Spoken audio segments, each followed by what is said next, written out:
All right. The first question. Should we bow to the priest?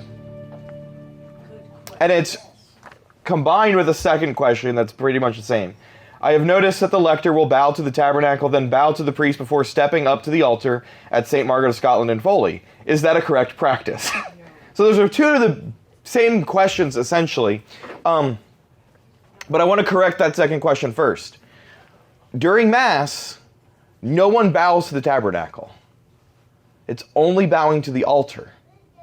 Right? We bow to the altar because that's where the sacrifice is taking place.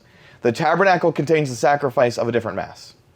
We bow to the altar where the sacrifice is taking place, which is why if I go around the back of the altar, I bow with my back to the tabernacle because I'm bowing to the altar. And that was true before Vatican II as well, except the altar and the tabernacle were in the same spot, so you couldn't tell that we were doing that with it separated. But now, anyway, so you bow to the altar, and during Mass, there is no genuflection except for by the priest. During Mass, the sign of reverence is a bow. Outside of Mass, the sign of reverence is a genuflection. So should we bow to the priest? There's no requirement to bow to a priest.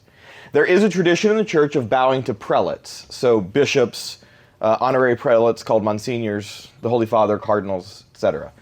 But me, a lowly parish priest, there's no tradition in the church of bowing to me.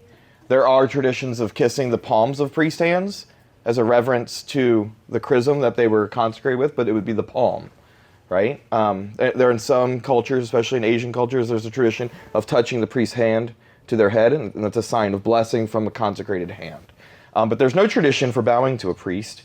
But I'll say this, since our neighbors were brought up. If your pastor asks you to do something, and it's not immoral, do it. So, at St. John the Baptist, to bow to me is wrong. At St. Margaret of Scotland, if Father Zagri has asked you to bow to him, bow to him. You're not hurting anything. So, it is what it is.